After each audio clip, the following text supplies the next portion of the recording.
C'est ma première visite au Bénin. Je suis très impressionné. Nous avons un investissement actuel en ce moment de 250 millions de dollars, un projet de production de riz et aussi un projet de production de légumes et de horticulture pour le marché ici et aussi pour le marché au Nigeria. 500 000 de bénéficiaires ici au Bénin.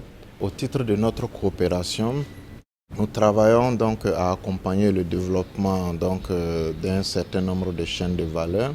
Nous avons eu l'opportunité sur le terrain de visiter par exemple la chaîne de valeur riz, où nous avons vu comment est-ce que les petits producteurs sont intégrés dans cette chaîne de valeur. Donc cela part d'abord de l'accompagnement pour relever la productivité et nous avons pu noter qu'elle a été relevée de 110% déjà à travers les aménagements. La production qui se faisait donc à raison d'une récolte par an, avec la maîtrise de l'eau, ils sont en train de passer à 2 récoltes par an.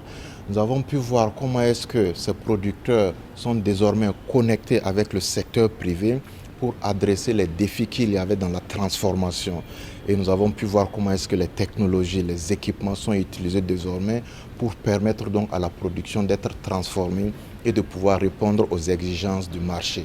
Donc nous sommes satisfaits de ce que nous avons vu et notre prochaine étape avec le gouvernement et tel que nous avons expliqué à son Excellence le chef de l'État, c'est comment donner de la dimension, porter cette coopération à une autre échelle.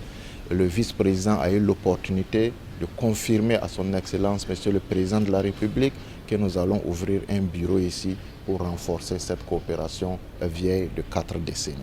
Le Fonds international de développement agricole nous accompagne depuis 45 ans. Le portefeuille du Bénin était grippé.